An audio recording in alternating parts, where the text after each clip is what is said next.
Bila kita mulakan dulu dengan sembahyang isyak pada tiap-tiap malam, insya-Allah tarawih kita jadi mudah. Macam tu juga dengan puasa sunat. Banyakkan puasa sunat. Quran, mula-mulalah buka balik Quran tu yang dah lama tinggal tu. Buka Quran. Bulan Rejab ni kena buka Quran. Buka Quran.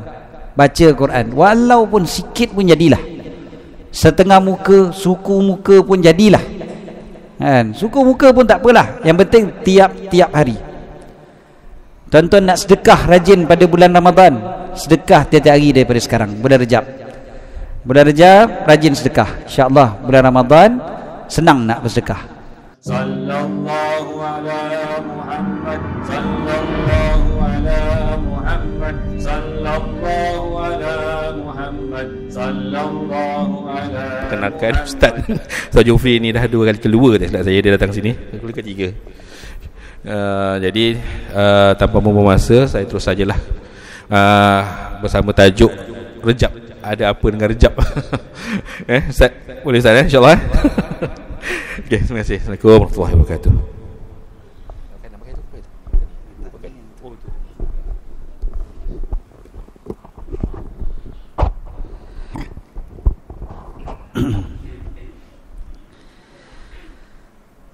Bismillahirrahmanirrahim.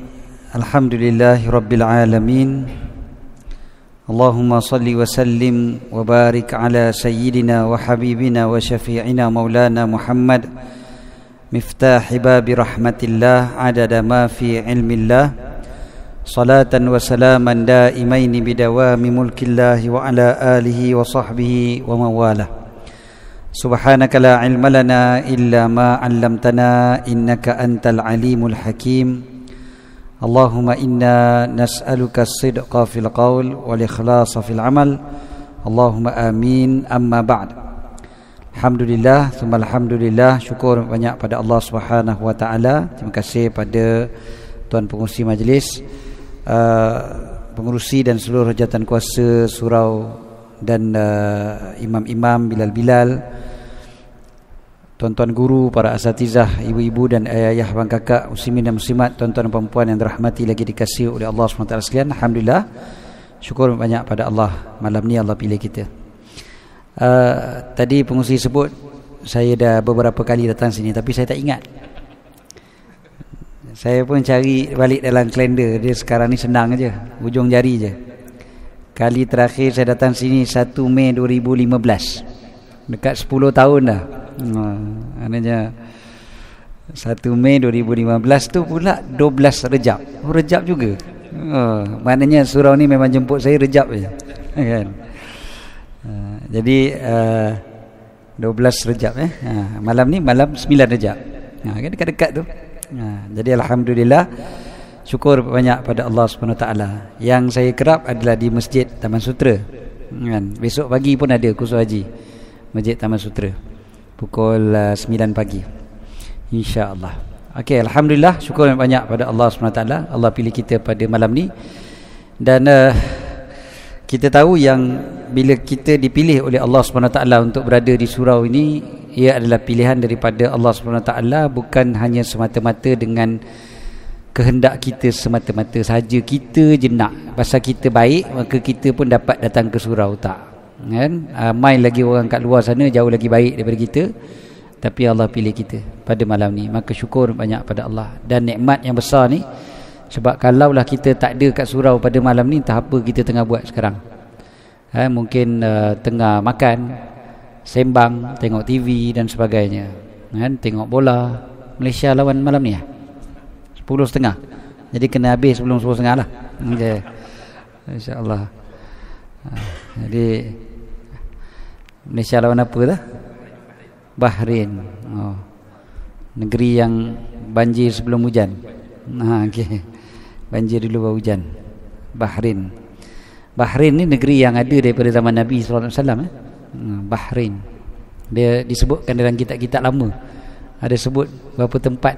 Bahrain, Qatar, semua tu negeri-negeri yang dah ada sejak zaman Nabi SAW lagi. Qatar tu ada dalam hadis lagi. Nabi SAW pernah dihadiahkan selendang dari Qatar. disebutkan gitu. Jadi bila disebutkan Qatar itu di mana dia kata? Qatar itu adalah satu negeri kecil di Bahrain. Dia sebut gitu. Tapi sekarang kita tengok Bahrain pula kecil. Dia memang begitulah. Zaman bertukar ganti, sempadan berubah dan sebagainya kan. Jadi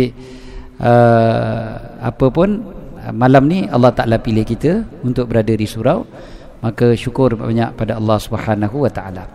Kita cerita pasal bulan Rejab, kita takkan lari daripada ayat yang ke-36 surah At-Taubah. Tuan-tuan tengok ayat 36 surah At-Taubah, ayat 36 dan 37 sebenarnya cerita lengkap tentang bulan Rejab dan bulan-bulan haram ini. Tengok dulu ayat 36 insya-Allah. Bismillahirrahmanirrahim. Apa dia yang dikatakan dalam ayat ini? Ba'da a'udzubillahi minasyaitonirrajim, surah Taubah. A'udzubillahi minasyaitonirrajim. Inna iddatash syuhuri 'indallahi 12 syahran fi kitabillahi yawma khalaqas samawati wal ard minha arba'atun hurum dzalika ad-dinul qayyim fala tazlimu fihinna anfusakum wa qatilul musyrikina kaffatan kama yuqatilunakum kaffah wa'lamu annallaha ma'al muttaqin. Sesungguhnya bilangan bulan di sisi Allah ada 12 bulan pada ketetapan Allah Ta'ala pada hari Allah Ta'ala ciptakan langit dan bumi. Daripada 12 itu ada 4 yang dinamakan sebagai bulan-bulan haram. Demikianlah agama yang tetap dengan benar.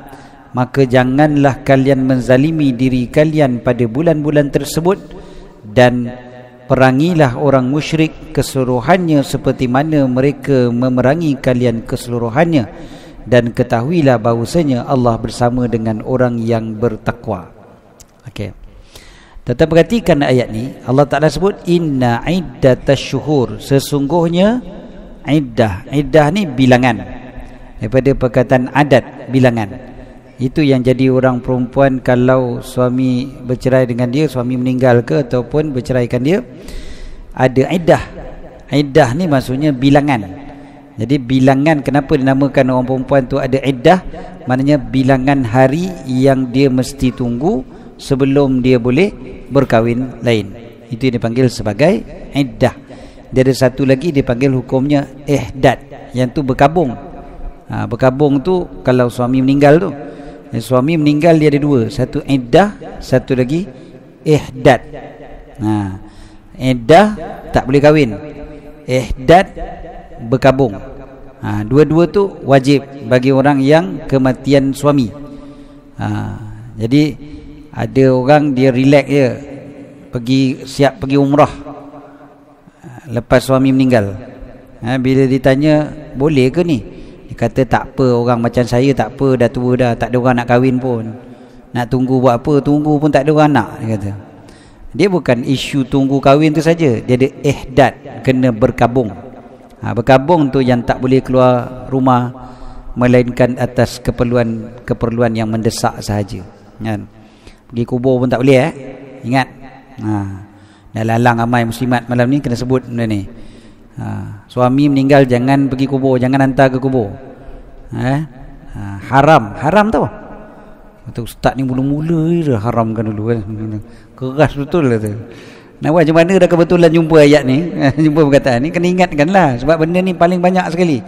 Lagi-lagi tular zaman sekarang, istilahnya tular, viral. Pula kenyataan seorang ustaz Allahyarham meninggal dah, kata boleh pula orang perempuan pergi hantar ke kubur. Jawapannya, apa yang beliau sebutkan tu salah, mudah-mudahan Allah ampunkan beliau kan. Yang telah difatwakan zaman dulu sampai sekarang di timur dan barat mengatakan haram kan. Jadi semata-mata kerana seorang ustaz cakap boleh, dia tak jadi boleh kan. Kita pun cari kan, ustaz ni cakap haram, ustaz ni cakap haram, fatwa ni kata haram, fatwa ni kata haram, semua fatwa kata haram. Sekali tiba-tiba ada ustaz cakap halal, clear, ustaz ni paling bagus sekali kan. Jangan jangan kita ikut agama ni, agama kena ikut kita, bukan kita ikut agama. Jaga-jaga. So perkataannya iddah kat sini sesungguhnya iddah ni maknanya bilangan. So bilangan apa? Asyuhur. Syuhur plural kepada syahr. Syahr bulan. Kita biasa dengar Syahrul Mubarak, kita biasa dengar Syahrul Ramadan. Jadi syahr tu bulan, plural dia syuhur, bilangan bulan. Indallah, di sisi Allah. Ithna ashar, 12, ashar 10 kan? Ithna ashar 12. So ithna ashara syahra, bulan, 12 bulan. Fi kitabillah, pada ketetapan Allah Ta'ala. Bila disebutkan kitab, kitab maksudnya yang telah ditetapkan, yang telah tertulis. Itu asal perkataan kitab tu yang kita terjemahkan jadi buku. Kitab tu sebagai buku, maknanya yang telah tertulis. Jadi fi kitabillah, yauma khalaqas samawati wal, yauma hari ataupun zaman. Khalaqa, dia menciptakan, Allah Ta'ala ciptakan. Apa dia? As-samawati wal ard, langit dan bumi. Maknanya pada waktu Allah Ta'ala ciptakan langit dan bumi lagi, Allah Ta'ala dah tetapkan bilangan bulan itu ada 12. Bukan 13, bukan 11. Bukan berdasarkan kepada kebijaksanaan orang nak letakkan bilangan bulan tu ada 12. Bukan sebab pandai 12 lah cantik, nombor dia kena. Tak. Memang 12 bulan tu Allah Ta'ala dah tetapkan. Perjalanan matahari dan bulan, semuanya Allah Ta'ala dah susun, menyebabkan setahun memang 12 bulan. Kemudiannya daripada 12 itu, minha, daripada 12 itu, arba'atun hurum, arba'ah 4. Ini semua kita tahu arba'ah tu 4, sebab kita biasa baca waktu sembahyang isyak. Sholli fardhal isya'i arba'a rakaat. Jadi arba'ah 4. Jadi arba'atun hurum, 4 yang diharamkan. Okey, yang ni yang teringat balik ke Allahyarham Ustaz Ismail Kamus dulu kan, suka bergurau tajuk ni. Dia kata orang kita bila nak tawar-menawar kat Mekah kan macam tu kan. Bila orang tu kata 4 rial, 4 rial, dia dengar arba'ah, dia faham dah arba'ah tu 4. So dia pun nak tawar jadi 3 rial. So dia ingat sembahyang maghrib, usalli fardal maghribi 3 rakaat. 3. Dia pun sebut 3 rial. Dapat 3 rial. Besok datang lagi, orang tu jual 3 rial. Dia nak tawar jadi 2 rial. Orang tu kata 3 rial. Dia pun ingat 2 rakaat. 2 rakaat sembahyang subuh. Sholli fardal subhi rakaataini. Dia pun sebut rakaataini rial. Tak pening kawan tu. Orang kedai tu pening, benda rakaat ini rial kan, 2 rakaat rial. Itu terjemahan dia. Jadi arba'ah 4. So arba'atun hurum, 4 bulan yang haram, yang dilarang, yang ada kehormatan. Hurum ini, okey, kalau tetap perhatikan huruf dia ha, ra dan juga mim, hurum. Perkataan haram, ha, ra, alif, mim, haram. Hormat dalam bahasa Arab, ha, ra, mim, ta marbutah, hormah. Hormat tu daripada bahasa Arab dihormati kan. Perkataan hormat tu daripada bahasa Arab, hormah, ha, ra, mim, ta marbutah. Okey. Jadi kalau kita tulis Jawi, kalau kita ada yang berhormat, ya, nga, ba, ra, ha dengan ha pedas. Ha, mim, ta marbutah, hormat. Bukannya ha bulat. Sebab dia kena ambil daripada bahasa asal dia. Bahasa asal bahasa Arab hurmah. Jadi kenapa huruf dia sama?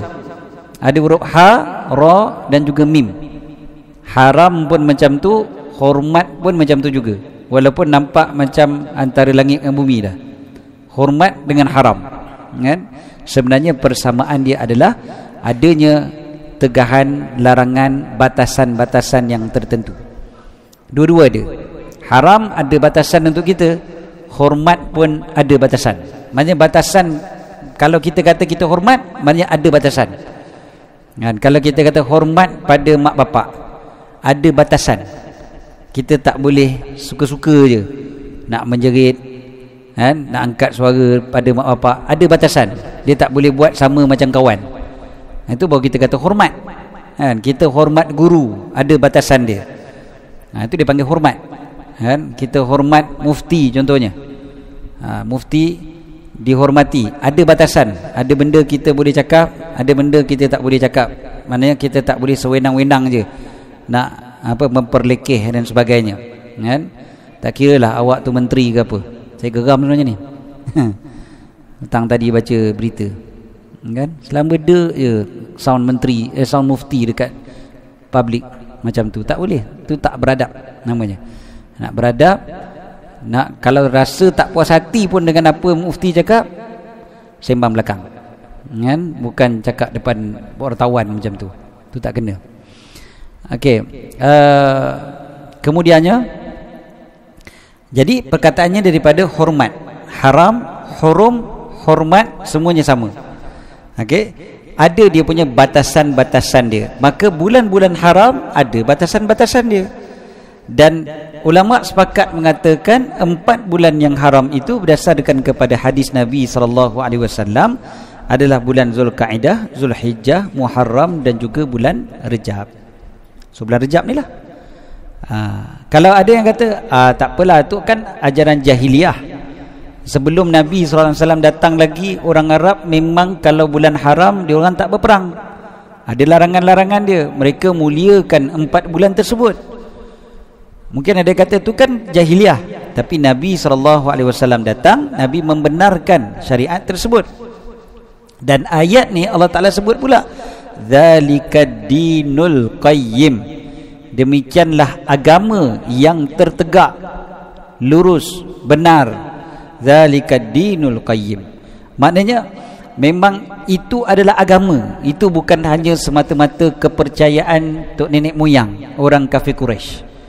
Memang itulah agama yang Allah Ta'ala turunkan. 4 bulan itu memang kena dimuliakan. Bulan Zulkaidah, Zulhijjah, Muharram dan juga Rejab. Fala tazlimu fihinna anfusakum, maka jangan kalian menzalimi diri kalian pada bulan-bulan tersebut. Dekat sini poin yang menyatakan bahawasanya bulan Rejab ini dia ada kelebihan, pahalanya berganda. Macam mana pula? Bila Allah Ta'ala kata jangan zalimi diri kalian, maksudnya jangan buat dosa. Sebab zalim yang paling besar yang kita buat adalah pada diri kita sendiri bila kita berdosa, kan. Kita zalim pada orang pun tak sama dengan kita buat dosa, kita menzalimi diri kita sendiri. Ada orang zalim jiran dia, contohnya dengan pasang lagu kuat-kuat. Zalim dia, kawan sebelah tak boleh tidur, kan. Dia main trompet tengah malam, kan, macam cerita Piramli tu. Zalim lah tu nama dia, kan. Ataupun kucing dia, kan, pergi berak kat rumah sebelah, tu pun namanya zalim. Masuk sempang tak bagi signal pun zalim juga. Dia macam-macam zalim. Bawa kereta slow lane paling kanan, kan, itu pun zalim juga tu, kan. Jenis tak prihatin pada orang lain, kan. Itu pun zalim. Zalim ni macam-macam. Tapi zalim ni, hatta kalau seorang raja menzalimi rakyat dia, kan, pun zalim. Tetapi zalim tu tak sebesar kita buat dosa. Kerana bila kita buat dosa, zalim kita ni pada diri kita sendiri, dan akibat dia lagi besar, iaitu di akhirat nanti. Kan lagi dahsyat. Zalim macam mana pun seorang Fir'aun itu, dia punya zalim tu hanya kesan kepada dunia. Dunia saja.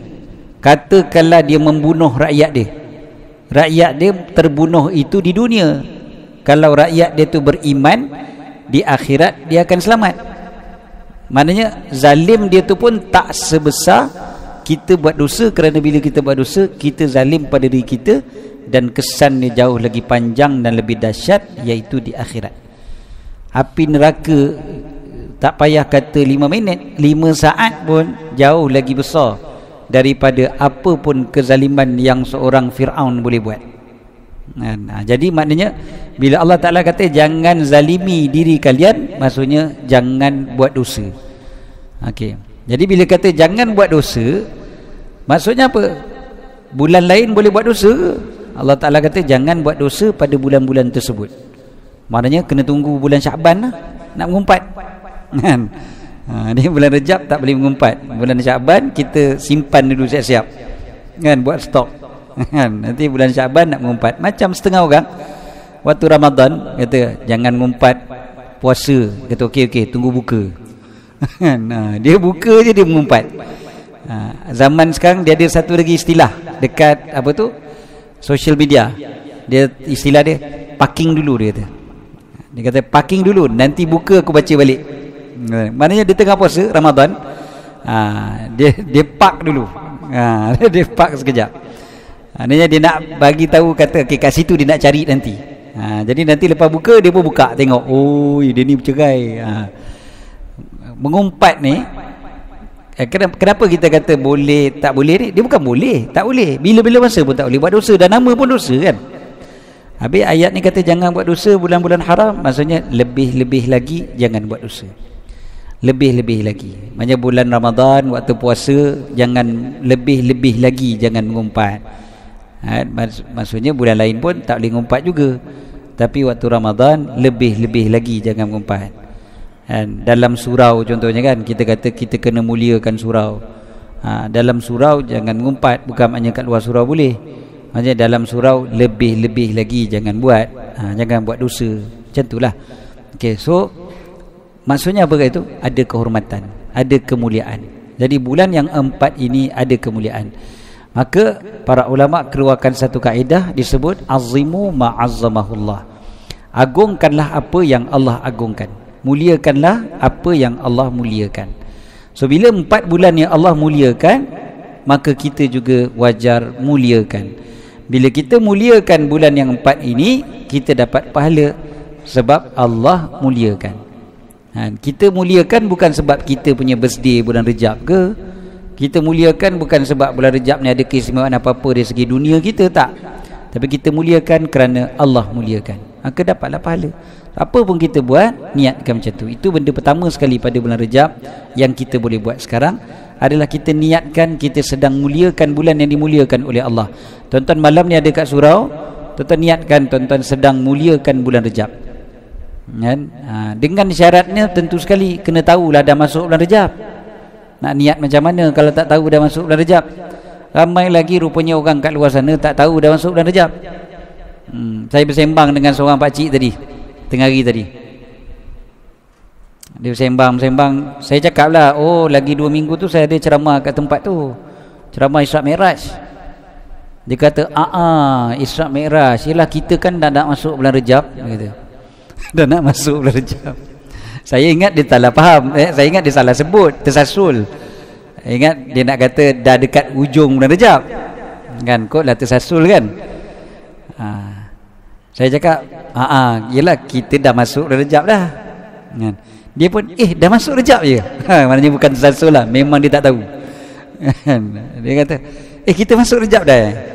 Cik, dah 8 hari dah bulan Rejab kan. Maknanya benda tu berlaku ni cerita tengah hari tadi saya hari ni 8 Rejab kan. So maknanya malam ni dah malam 9. Benda pertama sekali kena tahulah bulan Rejab tu masuk, barulah kita boleh niat. Niat apa? Nak memuliakan bulan yang dimuliakan oleh Allah. Walaupun sepanjang tahun tuan-tuan datang surau, sepanjang tahun kita beribadat, tapi tambahkan niat, maka tambah pahala. Mudah saja cara nak buat pahala lebih, iaitu dengan menambahkan niat. Banyakkan niat, banyaklah pahala, walaupun amalannya sama. Kita duduk kat surau sama je, katalah sampai sama, keluar nanti pun sama kan? Masuk pagar surau tu sama-sama langkah dengan kawan kita sebelah, keluar pun sama-sama, makan pun sama kan? Tak ada beza. Semayang pun saf yang sama, kotlah saf belakang saf depan beza pahala kan? Tak, sama je semua. Tapi bila kita keluar, pahala kita berbeza-beza kan? Jadi pahala berbeza dengan sebab niat yang berbeza. Ni bukan elan Trivago semata-mata tuan-tuan hanya apa, kenapa bayar lebih kan? Jadi bilik yang sama dia. Sekarang ni kita duduk tempat yang sama, tapi kita punya pahala berbeza. Kenapa? Niat kita berbeza. So tambahkan niat. Salah satu yang kita boleh tambah niat malam ni, nak muliakan bulan yang dimuliakan oleh Allah Ta'ala. Tuan-tuan perhatikan ayat ni. Ayat sambungnya adalah berperang dengan orang musyrik sebab ada isu waktu zaman Nabi SAW. Apabila berlakunya peperangan yang berlanjutan daripada bulan Syawal, perang Hunain, selepas daripada pembukaan kota Mekah, perang itu dia berlanjutan daripada bulan Syawal, dia masuk ke bulan Zulkaidah, perang Taif.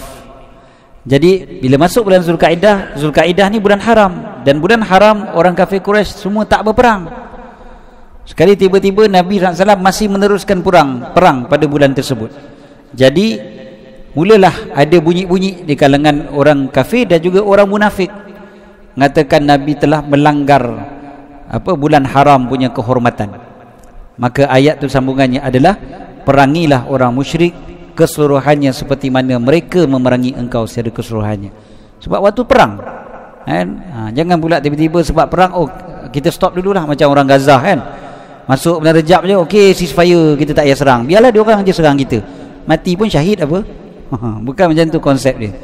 Jadi pejuang-pejuang di Gaza tu mereka boleh teruskan peperangan walaupun dah masuk bulan Rejab, sebab Israel masih serang dia orang tiap hari. Lainlah kalau Israel pun buat gencatan senjata, itu cerita lain kan. Ini sama-sama berperang, mana boleh kita pula yang berhenti walaupun datangnya bulan Rejab. Tetapi perhatikan ayat berikutnya, ayat 37 surah At-Taubah. Allah Ta'ala beritahu, innaman nasi'u ziyadatun fil kufri. Innaman nasi'u ziyadatun fil kufri. Hanya saja nasi itu adalah berlebihan pada kekufuran. Bukan nasi putih, nasi minyak Nasi, maksud nasi dalam bahasa Arab, nasi dekat sini dia melambatkan, menangguhkan. Sebab dia ada satu kaedah, ada satu hukum riba, dipanggil riba nasi'ah. Dia ada riba dengan sebab menangguhkan. Dia ada riba fadl dan juga riba nasi'ah. So nasi ini adalah pertambahan, bukan nasi tambah, tuan-tuan. Nasi masuk ke situ apa dia? Dia tangguhkan apa? Dia tangguhkan bulan-bulan haram. Pertambahan kepada kekufuran. Yudallu bihil ladhina kafaru yuhillunahu 'aman wa yuharrimunahu 'ama. Disesatkan orang yang kafir itu dengan mereka menghalalkannya 1 tahun dan mengharamkannya 1 tahun. Liwati'u 'iddata ma harramallah, supaya bertepatan dengan bilangan yang Allah Ta'ala telah haramkan. Fayuhillu ma harramallah, maka mereka menghalalkan apa yang Allah haramkan. Zuyyina lahum su'u a'malihim, dihiaskan kepada mereka buruknya amalan-amalan mereka. Wallahu la yahdil qaumal kafirin, Allah Ta'ala tak memberi petunjuk kepada orang kafir. Tuan-tuan perhatikan ayat ni, apa maksud dia? Dulu ni orang kafir Quraisy, bila masuk bulan Rejab ataupun bulan Zulkaidah, Zulhijjah, Muharram, kalaulah diorang waktu tu tengah nak perang, maka diorang pun buat pengumuman. Apa dia? Tahun ni bulan Rejab bukan bulan haram. Bulan haram kita tangguhkan ke bulan Syakban. Ikut suka dia je. Dia boleh tukar-tukar bulan bila dia nak jadikan bulan haram. Yang penting katanya supaya bilangannya sama dengan apa yang Allah haramkan. Liwati'u 'iddata ma harramallah, supaya bertepatan dengan apa yang Allah haramkan. Maksudnya Allah haramkan 4 bulan, dia orang haramkan 4 bulan juga, tapi tukar. Jadi dia orang kata okey, bulan ni kita haramkan bulan Syakban pula. Kalaulah contohnya tiba-tiba dia orang tak nak perang, baru bulan Jumadil Akhir, belum masuk bulan Rejab kan, orang ajak perang, dia orang tak nak, tak bersiap lagi, dia orang pun buat announcement bulan Jumadil Akhir adalah bulan haram perang. Itu dia macam kartun sikit, tapi dia orang buat benda tu. Allah Ta'ala kata bertambahnya kekufuran mereka, walaupun mereka sama dari segi bilangan, tetapi kerana tukar-tukar tu suka hati ikut kepala otak aja kan, maka sebenarnya itu adalah pertambahan kepada kekufuran mereka. Satu benda yang hebatnya diorang ni, diorang taat juga dari sudut bilangan bulan. 4 bulan tu kita langsung tak peduli. 12 bulan langsung tak tahu bila bulan haram, bila tidak, langsung tak peduli. Masuk bulan Rejab pun tak tahu bila, masuk bulan Zulkaidah pun rasa tak ada apa-apa. Bulan Zulkaidah paling kesian sekali tuan-tuan. Bukanlah kesian kat bulan tu, kesian kat kita lah. Masuk bulan Zulkaidah, orang kita rasa alah dah habis dah raya. Sebab lepas bulan Syawal kan, bulan Syawal ni bulan mulia ustaz. Kena buat open house sana sini. Masuk bulan Zulkaidah dah habis lah, expired dah habis masa dah, tamat tempoh dah untuk buat open house. Siapa kata? Bulan Zulkaidah lebih mulia daripada bulan Syawal. Sebab bulan Zulkaidah ni bulan haram, bulan yang dimuliakan. Bulan Syawal tidak. Bulan Syawal yang mulia pada 1 Syawal, hari raya, bukan bulannya, harinya. 1 Syawal, 2 Syawal dah tak ada apa-apa. Nak buat open house, buatlah, apa masalah? 1 bulan nak buat boleh, 2 bulan nak buat boleh, setahun pun boleh, tak ada masalah. Buat bulan Zulkaidah masih lagi buat jamuan Aidilfitri kan, 24 Zulkaidah masih buat jamuan Aidilfitri. Dah dekat-dekat dengan Aidiladha kan, sampai Aidiladha dia kata saya buat jamuan combo Aidilfitri dan Aidiladha kan, sebab tak sempat buat hari tu Aidilfitri. Boleh, tak ada masalah, benda sunnah kan, jamu orang makan. Okey, so apa beza kita dengan orang kafir Quraisy ni kat sini? Orang kafir Quraisy masih lagi menepati 4 bulan tu. Kita 4 bulan tu pun tak perasan, tak peduli langsung. Maka bulan Rejab kita kena perhatikan dari sudut yang ini. Jadi kalau adalah orang cakap bulan Rejab ni tak ada kemuliaan, tuan-tuan abaikan je lah. Dalam Quran sendiri sebutkan tentang kemuliaannya. Sebab ada satu orang tu dia ajak debat, dia cakap bulan Rejab tak ada kemuliaan, bulan Rejab tak ada kemuliaan. Dia kata tak ada, hadis tak ada, hadis yang ada tu semua lemah, dia cakap. Saya kata balik, bulan Rejab ini kemuliaannya dalam Quran. Kau berani lawan Quran? Hadis kau boleh kata lemah, Quran ada ayat lemah? Mana ada? Dia terkejut. Ada dalam Quran. Bila masa pula Quran dah muliakan bulan Rejab? Saya pun sebut. Kau tengok ayat 36 surah At-Taubah, kau baca tafsir dia. Oh ada punya. Habis ustaz saya kata tak ada. Ustaz kau tu lah yang tak betul, Wahabi. Habis cerita. Betul, zaman sekarang itu je. Sibuk dak melemahkan orang nak beribadat. Orang nak beribadat, dia nak lemah-lemahkan. Kata tak ada kelebihan, tak ada kelebihan. Tak habis-habis dia kata tak ada kelebihan. Ayat Quran cerita kelebihan bulan Rejab ni. Tiba-tiba tak ada kelebihan. Puasa bulan Rejab, jumhur ulama mengatakan sunnah puasa pada bulan Rejab. Tiba-tiba dia pun hantar artikel bulan Rejab ni tak ada puasa sunat. Mandai je. Dia lagi pandai daripada jumhur ulama. Jumhur ulama ni maksudnya majoriti para ulama. Majoriti para ulama punya, ramai para ulama bercakap, tiba-tiba nampak dia pandai macam mana? Sebab dia berbeza dengan orang lain. Tuan-tuan, berbeza dengan orang lain memang lebih senang popular. Khalif tu'raf. Tuan-tuan tak percaya, cuba seorang buka baju sekarang. Jangan buatlah. Memang terkenal, bertahun-tahun kita ingat dia tuan-tuan kan? Sebab dia seorang je tak pakai baju kan? Orang lain semua pakai baju. Berbeza memang lebih mudah dikenali. Khalif tu'raf. Tapi adakah itu yang kita nak kan? Nak berbeza dengan orang tak habis-habis. Orang cakap boleh, dia cakap tak boleh. Bila orang cakap tak boleh, yang tu pula dia cakap boleh. Macam tu lah kan? Okey, so seterusnya, bila kita bincang tentang bulan Rejab juga tadi kita dah sebut tadi sunat berpuasa. Sunat berpuasa, tuan-tuan puasa je lah bila-bila pun, tak ada hari-hari yang tertentu. Pagi tadi pun saya ditanya soalan ni. Kata ustaz, saya dah puasa hari Khamis hari tu, hari Jumaat pun saya puasa, tapi hari ni saya tak puasa, ini Sabtu. Besok saya tak puasa, Isnin saya nak puasa balik, boleh tak? Saya kata kenapa? Banyak kenduri hari ni. Tak adalah ustaz, saja kata. Tak apa, tak ada masalah. Puasa pun namanya puasa sunat. Nak puasa, puasa. Tak nak puasa, tak berdosa. Tapi bila dia puasa dapat pahala. Itu je lah. Dia dah puasa kemarin hari Khamis, dia puasa semalam hari Jumaat, hari ni Sabtu tak nak puasa, tak apa lah kan? Dia dah puasa balik hari Senin, okey lah tu.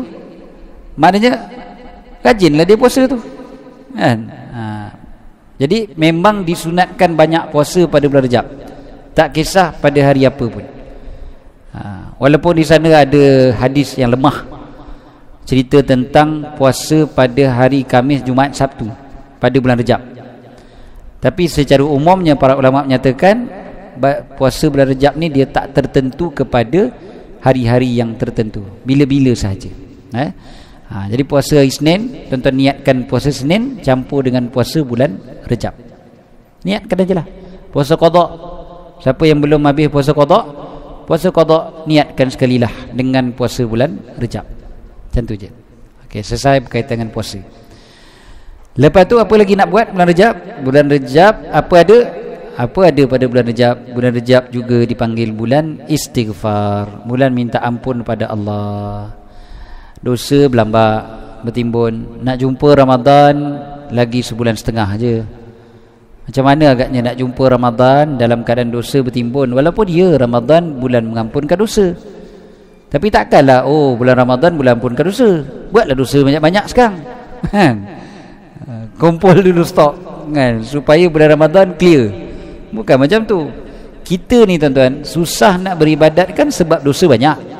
Tu kata Imam Hasan Al-Basri, sangat popular kata-kata ni kan? Yang menghalang kau daripada melakukan amal ibadat adalah dosa-dosa kau, berdasarkan kepada hadis. Bila kita buat dosa, satu ada dipanggil nuktatun sauda, adanya titik-titik hitam dalam hati kita. Jadi dosa yang kita buat tu yang menyebabkan kita susah beribadat. Ni bulan Ramadan kita nak beribadat, dosa banyak, penatlah kita beribadat. Sebab kerja kita nak membasuh dosa tu, kita akan letih beribadat. Maka minggu pertama beribadat, minggu kedua dah mula lemah, minggu ketiga hilang terus. Sebab tarawih mula-mula je ramai kan, betul lama-lama makin maju ke depan. Macam tu je lah. Sebab kita dah penat, sebab dah letih kan? Salah satu faktor kita penat dan letih sebab dosa kita banyak. Dosa yang halang kita sebenarnya. Bukan kita tak nak, bukan kita tak tahu. Siapa tak tahu kelebihan beribadat bulan Ramadan? Semua tahu. Tak payah tazkirah tiap malam waktu tarawih tu pun kita tahu dah. Apa ustaz nak cakap pun kita tahu dah. Kita pun ustaz tak datang, tak apa, saya bagi tazkirah. Kan? Confident je. Yalah, pasal betul lah, tazkirah ni namanya kan peringatan, bukan majlis taklim. Bukan baru nak tahu, bukan baru buka kitab belajar kan. Kita nak peringatan. Peringatan ni berulang kali kan, berulang kali, ingatkan lagi. Walaupun kita dah tahu, kita kena diingatkan lagi. So adalah tazkirah bulan Ramadan tu untuk diingatkan lagi kita, bukan untuk alah ni aku tahu dah tahun lepas pun sama je cakap. Memanglah sebab namanya peringatan kan. Ulang lagi. Masalahnya sama je cakap, tapi kita dah buat ke belum kan? Tanya pada diri. Okey, jadi benda tu diingatkan. Jadi kelebihan bulan Ramadan memang kita semua tahu dah. Kelebihan bulan Ramadan. Tapi kenapa susah nak buat? Sebab dosa banyak. Bulan Rejab banyakkan istighfar, banyakkan minta ampun. Sekurang-kurangnya 70 kali sehari. Itu kan cara Nabi SAW. Paling kurang 70 kali. Tuan-tuan, Sayyidul Istighfar pastikan hafal. Jadi bulan Rejab yang berbaki lagi 3 minggu ni, untuk kita hafal Sayyidul Istighfar. Biar kita jadikan satu azam. Ada 3 minggu ni aku boleh habis hafal Sayyidul Istighfar, penghulu istighfar kan? Penghulu istighfar tak panjang pun. Penghulu istighfar ni, Allahumma anta rabbi la ilaha illa anta khalaqtani wa ana abduka wa ana ala ahdika wa wa'dika mastata'tu a'udzubika min syarri ma sana'tu abu'u laka bi ni'matika alayya wa abu'u bi dhanbi faghfir li fa innahu la yaghfiru dhunuba illa anta. Boleh satu nafas. Namanya tak panjang lah tu. Kalau ada yang kata panjang juga, kita kata apa? Dosa bertimbun, penghulu istighfar nak pendek-pendek. Itulah kita. Ustaz tak boleh ringkas ke? Dosa punya banyak kan. Penghulu istighfar minta kecil je, astagfirullah. Boleh tak macam tu? Tak jadilah. Okey, kalau lah tuan-tuan dapal, kalau belum hafal cubalah buka lah dekat apa handphone kita.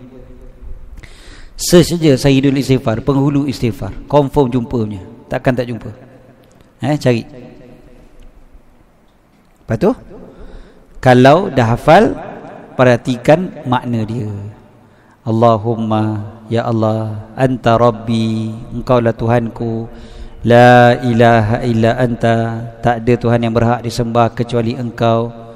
Lagi, khalaqtani, Allahumma anta rabbi, la ilaha illa anta khalaqtani, engkau menciptakan aku. Khalaqtani wa ana abduka, dan aku adalah hamba-Mu.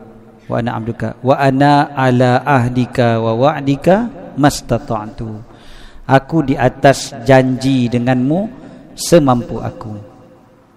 Lagi apa dia? A'udzubika min syarri ma sana'tu, aku berlindung dengan engkau daripada buruk apa yang aku buat. Aku minta lindung dulu dengan Allah. Tadi mengaku dulu keesaan Allah, mengaku dulu kita ni hamba, lepas tu minta lindung daripada keburukan yang kita buat. Lepas tu abu ulaka bi ni'matika alayya, aku mengaku nikmatmu pada aku. Aku banyak dapat nikmat daripada engkau. Wa abu'u bi dzambi, aku mengaku dengan dosa-dosa aku. Mengaku nikmat dapat, mengaku dosa banyak buat. Benda tu kena admit, baru namanya taubat. Mengaku kata aku ni dah dapat nikmat banyak daripada engkau ya Allah, tapi aku juga dah banyak buat dosa dengan engkau. Faghfirli, maka ampunkanlah aku. Fa innahu la yaghfiru dzunuba illa anta, tak ada yang boleh mengampunkan dosa kecuali engkau. Kita kan nak bertaubat, nak minta ampun. Antara benda yang utama bagi kita minta ampun ni adalah kena mengakulah berdosa. Kan? Janganlah, ya Allah, ampunkanlah aku kalau aku ada dosa. Kalau ada lah ya Allah. Kalau ada, dahsyat betul. Ini kalau tak ada tu maknanya maksum dah lah. Ya Allah, kalau ada dosa-dosa aku tu ya Allah, kau ampunkanlah. Macam kita minta maaf dengan kawan-kawan kita, kalau ada tersalah dan silap, minta maaf je. Minta maaf andai ada salah dan silap, andai ada kan. Kadang-kadang saya sebut dekat apa budak-budak yang anjurkan majlis kan, student-student ni anjurkan majlis, dia sebut dekat tu kan, dia kata kalau ada kekurangan di pihak kami, minta maaf. Saya pun jawab lagi, bukan kalau dah, memang confirm ada kekurangannya. Kau ingat perfect sangat kau buat. Jadi mana boleh kalau kata, memang confirm ada. Tak payahlah nak cerita kalau dah. Okey, maknanya dengan Allah Taala berani kita kata, kalau adalah dosa saya ya Allah, ampunkanlah tak, kita kena mengaku, ya Allah, aku memang banyak dosa. Ada dosa aku tahu, ada dosa aku pun tak tahu. Engkau lagi tahu daripada aku. Ada dosa yang zahir, ada dosa yang batin. Ada dosa yang terzahir depan orang ramai, ada dosa tersembunyi. Semuanya ada. Ya Allah, kau ampunkanlah aku. Tak ada siapa boleh ampunkan aku kecuali engkau ya Allah. Jadi tunjukkan kehambaan kita betul-betul pada Allah. Tuan-tuan, bulan Rejab ini cubalah manfaatkan untuk menghayati betul-betul Sayyidul Istighfar, penghulu istighfar. Satu lagi yang kita boleh buat adalah bacaan dipanggil Istighfar Rejab. Istighfar Rejab ni diajar oleh para ulama. Mengambil sempena dengan Nabi SAW memang beristighfar paling kurang 70 kali sehari. Maka diajarlah untuk kita beristighfar sebanyak 70 kali. Bukan Sayyidul Istighfar, Istighfar Rejab 70 kali. Sayyidul Istighfar baca 3 kali cukup lah. Baca Istighfar Rejab 70 kali.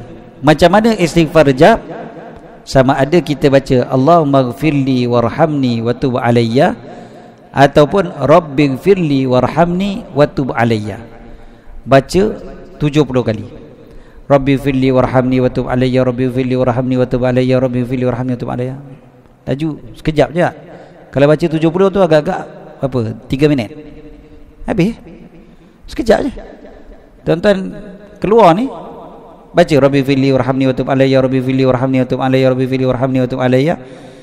Kan kira 70 kali. Belum sampai rumah lagi tuan-tuan. Confirm habis dah. kecuali rumah depan ni betul lah. Depan ni tadika kan. Okey. Jadi betul tak? Rabbi fili warhamni wa tub alayya, Rabbi fili warhamni wa tub alayya. Baca macam tu je. Tuhanku, ampunkan aku, rahmati aku dan terimalah taubatku. Rabbi fili warhamni wa tub alayya, Rabbi fili warhamni wa tub alayya. Ulang baca 70 kali. Okey. Dan pada bulan Rejab, bila kita dapat keampunan daripada Allah, mudah-mudahan kita dah boleh buat amal ibadat dengan lebih mudah, supaya insya-Allah kita pula dapat bersiap untuk bulan Ramadan kita dengan lebih baik. Macam mana persiapan Ramadan itu?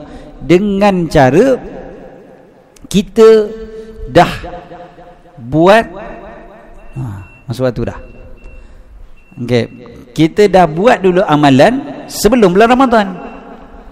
Kan dikatakan orang kalau nak jadikan satu benda tu rutin, kena buat sampai 40 hari. Itu teori psikologinya. Teori Nabi SAW pun Nabi biasa sebut tentang 40 ni, 40 hari, 40 waktu dan sebagainya. Memang Nabi SAW saja. Jadi kalaulah kita kata 40 hari sebelum bulan Ramadan, bila tu tuan-tuan? Bulan Rejab lah. 40 hari sebelum Ramadan, sebulan 10 hari sebelum Ramadan, 20 Rejab. Lebih kurang lah 19 Rejab mungkin, 40 hari sebelum. Tambah tolak kita nak start tu daripada sekarang lah kan? Itulah dia 40 hari sebelum Ramadan. So 40 hari sebelum Ramadan kena banyakkan beribadat yang kita nak buat dengan mudah pada bulan Ramadan nanti. Jadikan rutin siap-siap. Kita ni nak berhenti azan dulu ke nak sambung je ni? Jalan terus. Okey. Tuan-tuan, pertama, azan hukumnya sunnah. Sunnah maksudnya bukan wajib. Kan? Even kat masjid sekalipun hatta waktu sembahyang Jumaat sekalipun, azan hukum dia sunnah dalam mazhab Syafi'i, pandangan muktamad dalam mazhab Syafi'i. Ada satu lagi pandangan kedua dalam mazhab Syafi'i, kata azan itu fardu kifayah waktu sembahyang Jumaat. Maksudnya waktu lain bukan, waktu sembahyang Jumaat fardu kifayah. Pandangan yang paling kuat dalam mazhab Syafi'i, azan hukum dia sunnah. Okey. Jadi bila sunnah, kalaulah masjid surau tak buat, jangan marah. Siap ngumpat lagi kadang-kadang. Ngumpat confirm dosa. Orang tinggal sunnah tak berdosa tuan-tuan. Kita mengumpat orang yang tinggal sunnah, tak ke terlalu cerdik kita namanya tu. Kita buat dosa besar mengumpat. Apalah dia orang ni, azan pun tak nak berhenti, pemalas betul Tok Bilal ni. Azan dah sekejap pun, ustaz pun tak reti nak berhenti. Ngumpat kat luar sambil-sambil makan. Saya sebut ni siap-siap tuan-tuan, kod lah. Saya bagi peringatan, mudah-mudahan tuan-tuan tak buat begitu. Tapi kita bagi, kadang-kadang kan setan yang dia masuk tuan-tuan. Dia bisik pada kita macam kita ni pandai sangat, macam kita ni soleh sangat. Kadang setan bisik, dia yang bisik pada kita. Dia kata, kau tengok apalah dia orang ni tak berhenti azan. Lagi dahsyat lagi daripada tu tuan-tuan, ustaz tengah kuliah, dia tutup mikrofon ustaz sebab dia nak azan. Tutup Bilal paling kurang asam sekali tuan-tuan kan? Jadi pada saya baru-baru ni tuan-tuan, kita tengah kuliah, tengah nak tutup, memang bukan nak sambung, memang nak tutup ni. Jadi insya-Allah pada bulan depan kita akan sambung bab yang sekian insya-Allah ya tuan-tuan. Aku luqauli tu hilang. Ya Allah, kita tengah nak tutup, berapa saat dia boleh tutup mikrofon kan? Tutup Bilal ni kau asam betul itu. Tak lagi jalan. Dia macam azan tu kena tepat betul-betul tu. Saat tu kena sharp betul-betul kena azan. Kalau lambat sikit je berdosa kau. Seolah-olahnya macam tu. Padahal azan tu sendiri hukum dia sunat. Satu. Yang keduanya, lambat sikit pun tak apa. Azan ni tuan-tuan, hatta kalau pukul 9.30 nak azan pun tak apa. Azan isyak tu. Cuma jangan pakai speaker lah. Nanti orang luar pelik pula ni semayang apa ni pukul 9.30. Okey je. Kita nak semayang kat ubah tuan-tuan. kita balik dari kampung sampai rumah malam dah 9:30 malam contohnya nak sembahyang isyak, ataupun balik dari kerja ke apa ke, sampai rumah nak sembahyang isyak, azan. Tak payah pakai mikrofon, azan tu sunnah, walaupun dah pukul 9:30 malam, walaupun pukul 10 malam, walau pukul 3 pagi sekalipun. Walaupun orang terkejut lah, jiran sebelah terkejut, ni apa benda ni, bid'ah apa ni sembahyang tahajud ada azan ni. Bukan sembahyang tahajud bang, kau nak sembahyang isyak. Sembahyang isyak memang sunat azan. Okay, so tak mesti pada tepat-tepat pada waktu dia. Tu kena faham. Jangan kita buat dosa dengan sebab orang meninggalkan benda sunat. Azannya, hadis yang kata nak bakar kampung yang tak azan tu, jangan dipaham secara literal macam Wahabi. Saya jaga-jaga. Hadis itu ulama mazhab Syafi'i bukan tak reti, bukan tak baca, bukan tak jumpa. Habis kenapa ulama mazhab Syafi'i kata azan sunat? Sebab hadis tu ulama mazhab Syafi'i kata itu adalah realiti yang berlaku pada zaman tersebut. Kampung yang tidak azan adalah kampung orang kafir. Pada zaman tu dia terpisah-pisah, kampung orang Islam, kampung orang kafir. Dia tak duduk sekali. Ni dekat luar Madinah, dekat Madinah campur, dekat luar. Jadi bila diorang nak tahu ni kampung ni Islam ke tak, diorang dengar ada azan ke tidak. Ada azan, kampung orang Islam. Tak ada azan, kampung kafir. Boleh serang. Bukannya sebaliknya, tak ada azan maknanya boleh serang. Bukan. Ini kita cerita realiti waktu tu begitu. Bukan boleh buat keluar hukum kan. Ini kawasan flat ni 3 blok ada, surau ada, azan tak ada, kita bakar je semua. Boleh macam tu? Jadilah ISIS. ISIS dia macam tu, nak bunuh orang, ambil hadis satu terus boleh bunuh orang.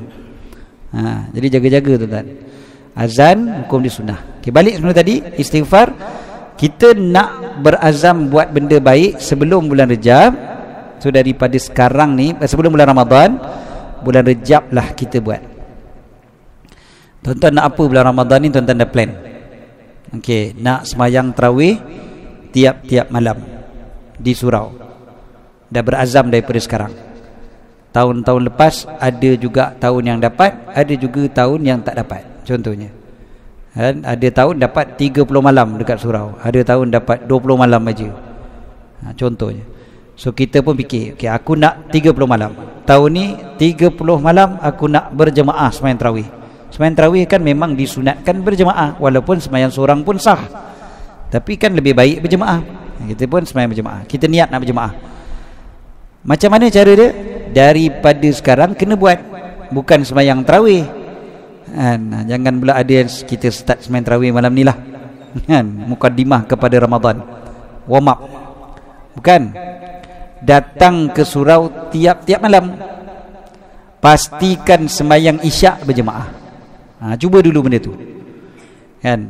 Mulai daripada malam ni, sembahyang isyak mesti berjemaah sampai ke bulan Ramadan.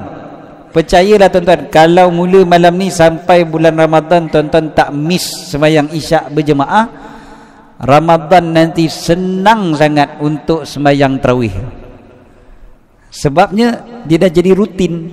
Tiap-tiap malam kita mesti datang ke surau. Kan? Tiap-tiap malam datang surau, maka bulan Ramadan dia dah jadi tak pelik dah lah datang surau tu. Biasalah. Memang inilah kerja aku. Tiap-tiap malam isyak memang kat surau. Katalah maghrib tak sempat sebab balik kerja lambat kan. Tuan-tuan pula duduk kat Kajang ni, faham-faham lah kan. Kawasan orang banyak ahli syurga kan. Tuan-tuan faham? Ahli syurga kan sabar-sabar banyaknya. Penyabar. Penyabar sebab apa? Jam. Traffic jam. Saya belajar dekat Kajang kat dulu tuan-tuan. Saya pelajar smart Kajang dulu. Jadi Kajang ni dekat dengan saya. Okey, jadi bila kita bila kita mulakan dulu dengan sembahyang isyak pada tiap-tiap malam, insya-Allah tarawih kita jadi mudah. Macam tu juga dengan puasa sunat. Banyakkan puasa sunat. Quran, mula-mulalah buka balik Quran tu yang dah lama tinggal tu. Buka Quran. Bulan Rejab ni kena buka Quran. Buka Quran. baca Quran, walaupun sikit pun jadilah. Setengah muka, suku muka pun jadilah. Kan? Suku muka pun tak apalah, yang penting tiap-tiap hari. Tuan-tuan nak sedekah rajin pada bulan Ramadan, sedekah tiap-tiap hari daripada sekarang, bulan Rejab. Bulan Rejab rajin sedekah, insya-Allah. Bulan Ramadan senang nak bersedekah. Tiap-tiap hari sedekah, walaupun sikit, RM2 je masuk dalam tabung surau. Tiap-tiap hari masuk duit dalam tabung surau. Kan, tuan-tuan niat datang ke surau untuk sembahyang isyak berjemaah, dan niatkan juga untuk isi tabung surau contohnya. Dah ada niat, tiap-tiap malam buat. Ada malam terlupa, tak apa, QR code ada, contohnya. Balik transfer je ke akaun surau contohnya, RM2. Boleh je kan, tak ada masalah, sekarang boleh je. Jadi tuan-tuan buat macam tu. Jadi insya-Allah bulan Ramadan kita akan jadi mudah. Bulan ni juga contohnya, boleh jamu orang buka puasa. Kan orang dah start buka puasa sunat kan, jamu orang buka puasa. Bulan Rejab, bulan Syaban ni banyak je orang puasa sunat, kita jamu orang buka puasa. Jamu orang buka puasa, insya-Allah nanti bulan Ramadan pun senang untuk kita jamu orang buka puasa. Apa-apalah tuan-tuan nak niatkan siap, apa, iktikaf ke, tahajud ke, yang kita nak buat pada bulan Ramadan, kena start daripada sekarang. Jangan tunggu satu Ramadan baru nak buat semua, terkejut badan kita. Nabi SAW beritahu, inna hadzal dina matin, sesungguhnya agama ini berat, keras.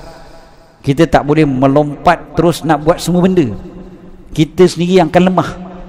Nabi bagi contoh kepada seorang yang ada unta.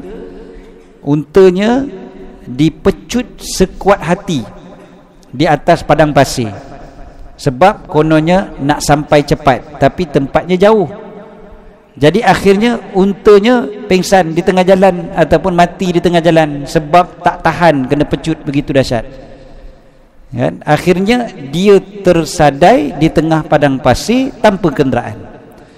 Berbeza dengan satu orang yang bawa untanya dengan perlahan, dengan bukanlah perlahan sangat, tapi terus bawa steady kan, sampai ke destinasi.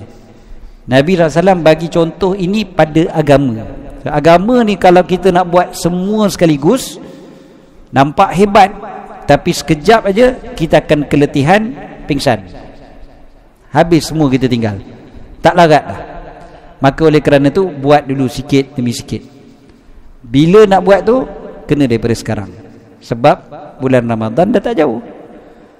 Kalau bulan Ramadan semua nak buat, yang itu yang pengsan tu tuan-tuan. Kan, baru buat separuh dah tak ada. Kan, baru sembahyang tarawih ni habis. Baca Quran mula-mula semangat, lepas tu dah. Mula-mula baca Quran tu tengok gaya cara laju dia baca Quran ni, boleh 3 kali khatam bulan ni. Sampai hari ke-29 baru juzuk 13. Satu kali khatam pun tak dapat. Sebab mula-mula semangat, kemudian terlemah dah. Sebabnya semua nak dipulun pada minggu pertama Ramadan tu, memang kita akan lemah. Agama ni berat tuan-tuan kan? Memang satu benda yang besar, kita tak boleh nak angkut semua sekali satu waktu. Buat tu biar berperingkat-peringkat. Allah Ta'ala ajar Nabi SAW pun berperingkat-peringkat. Bila lagi nak mula kalau bukan bulan Rejab ini? Dan akhir sekali, doalah, ya Allah berkati kami dalam bulan Rejab dan Syaban, sampaikan kami ke bulan Ramadan. Allahumma barik lana fi Rajabin wa Sya'bana wa ballighna Ramadan. Saya datang surau ni 10 tahun lepas, 9 tahun lepas. Tapi bukan surau ni kot, surau lain lah. Yang saya ingat lebih kurang waktu tu lah, lebih kurang 10 tahun lepas. Saya kuliah dekat surau tu. Saya kata, tuan-tuan, dah tengah bulan Rejab, kita ni diajar bila masuk saja bulan Rejab baca Allahumma barik lana, satu surau semua sambung, ramai-ramai sambung, fi ma razaqtana wa qina azabannar. Ini memang saya ingat sungguh-sungguh tuan-tuan, tapi bukan surau tuan-tuan, sebab di hidang makanan belah tepi ni. Tuan-tuan, hidang makanan belah sana. Bukan. Betul. Saya ingat lagi surah tu memang dihidang kat tu. Saya tak ingat surah tu kat mana, tapi saya ingat dihidang belah sini. Nasib baik tuan-tuan hidang makanan belah sini. Ke dulu-dulu hidang belah sini? Tak, okey, bukan surah tuan-tuan. Okey. Saya ingat lagi dia hidang belah sini. Hidang makanan. Jadi saya kata, mentang-mentang makanan dah hidang kat luar, tuan-tuan doa makan aja ingat. Allah. Ini memang cerita betul tuan-tuan, bukan saya reka ni. Ya Allah. Allahumma barik lana fi ma razaqtana wa qina. Macam budak pasti. Masalahnya datuk budak pasti yang datang semua. Kan? Fi ma razaqtana wa qina adzaban nar. Okey, Allahumma barik lana fi Rajabin wa Sya'bana wa ballighna Ramadan. Ya Allah, berkati kami dalam bulan Rejab dan Sya'ban, sampaikan kami ke bulan Ramadan. Doa ni bila nak baca, bila-bila aja. Dia tak ada waktu yang tertentu. Bacalah lepas mayang ke, waktu nak tidur ke, dalam kereta ke, bila-bila masa je lah, kan? Baca doa ni, Allahumma barik lana fi Rajab wa Sya'ban wa ballighna Ramadan. Doa sampaikan ke Ramadan. Mudah-mudahan bila hari-hari kita baca doa ni sepanjang bulan Rejab dan Sya'ban, 60 hari kita baca doa tu, kita sampai saja ke bulan Ramadan, kita akan jadi orang yang paling bersyukur dengan nikmat Ramadan tu datang. Kita rasa sangat Ramadan ni satu nikmat. Kita tak ada dah rasa puasa dah, tak. Memang kita tak sabar-sabar nak jumpa Ramadan. Ya Allah, sampaikan kami ke Ramadan. Ya Allah, sampaikan kami ke Ramadan. Harapan kita pada Allah sangat tinggi. Maka mudah-mudahan bila Ramadan datang, kita jadi hamba yang paling bersyukur. Bila jadi hamba yang bersyukur, Allah janji, la in syakartum la azidannakum. Kalau kalian bersyukur, pasti aku akan tambah lagi. Tambah apa? Tambah nikmat Ramadan tu. Malam pertama Ramadan nanti kita akan jadi orang yang paling gembira. Tuan-tuan percayalah, ingat apa yang saya sebut malam ni, lagi sebulan setengah lagi kita jumpa Ramadan, insya-Allah. Kalau hari-hari kita doa macam tu, malam pertama Ramadan tu akan terkeluar dekat lidah kita, automatik kita akan sebut alhamdulillah, jumpa juga Ramadan tahun ni. Dan Allah panjangkan umur, jumpa juga Ramadan tahun ni. Doa ni lah, doa, ya Allah berkati kami bulan Rejab dan Sya'ban, sampaikan kami ke bulan Ramadan. Jadi cukup setakat itu, insya-Allah, untuk kita mudah-mudahan dapat amalkan semuanya sepanjang bulan Rejab ini. Apa yang saya sampaikan ni kebanyakannya semua berbentuk praktikal, benda yang kita boleh amalkan, bukan sekadar didengar, bukan sekadar diketahui, tapi untuk diamalkan. Mudah-mudahan saya pun dapat bersama-sama amalkan juga, kan? Kita semua amalan itulah yang penting, sebab ilmu tanpa amal seperti pohon tanpa buah, kan? Kita nak biarlah kita dapat hasil daripada apa yang kita datang pada malam ini, bukan sekadar dapat makan minum, bukan sekadar dapat duduk dalam surau, tapi yang lebih pentingnya adalah dapat manfaat atas apa yang kita perolehi. Aku qauli hadza wa astaghfirullahal azim li wa lakum. Sebelum saya tutup, di luar sana saya ada bawakan juga perfume brand saya sendiri, Al-Jufri, untuk amalkan sunnah Nabi sallallahu alaihi wasallam. Ada kasturi dan juga oud. Asasnya oud, tapi ada juga kasturi, sebab Nabi sallallahu alaihi wasallam paling suka sekali minyak wangi yang daripada kasturi dan juga daripada oud yang biasa diamalkan orang Arab daripada zaman Nabi sallallahu alaihi wasallam. Harganya caranya ataupun dia punya kualitinya, kualiti antarabangsa, tuan-tuan. Saya memang bukan tiru mana-mana brand, tapi memang kita ambil highest quality. Dia punya essence dari Perancis dan sebagainya, kita kumpulkan, kita campurkan, dan memang ambil highest quality, tapi dengan harga tak macam brand antarabangsa tu, tapi dia punya quality sama dengan brand antarabangsa yang harga sampai ribu raban tu. Tuan-tuan tengok satu botol harga brand diorang 3,000, 4,000 satu botol, kan? So kita buat sendiri, jadi kita tak perlu bayar dengan harga macam tu. Tuan-tuan boleh dapatkan dengan percuma dekat luar sana untuk ambil bau. Okay. Bawa balik bayarlah. Balik kena bayar. Aku qauli hadza wa astaghfirullahal azim li wa lakum. ربنا انفعنا بما علمتنا رب علمنا الذي ينفعنا رب فقهنا وفقه أهلنا وقرابات لنا في ديننا مع أهل الكتر أنثى وذكر رب وفقنا ووفقهم لما ترتضي قولا وفعلا كرما وارزق الكل حلالا دائما وأخلا أتقيا علماء نحظى بالخير ونكفى كل شر ربنا أصلح لنا كل شؤون وأكر بالرضا منك العيون واقض عنا ربنا كل الديون قبل أن يأتنا رسل المنون واغفر واستر أنت أكرم من ستر صلى الله على سيدنا محمد وعلى آله وصحبه وبارك وسلم الحمد لله رب العالمين. جزا الله عنا سيدنا محمدا سيدنا محمدا ما هو أهل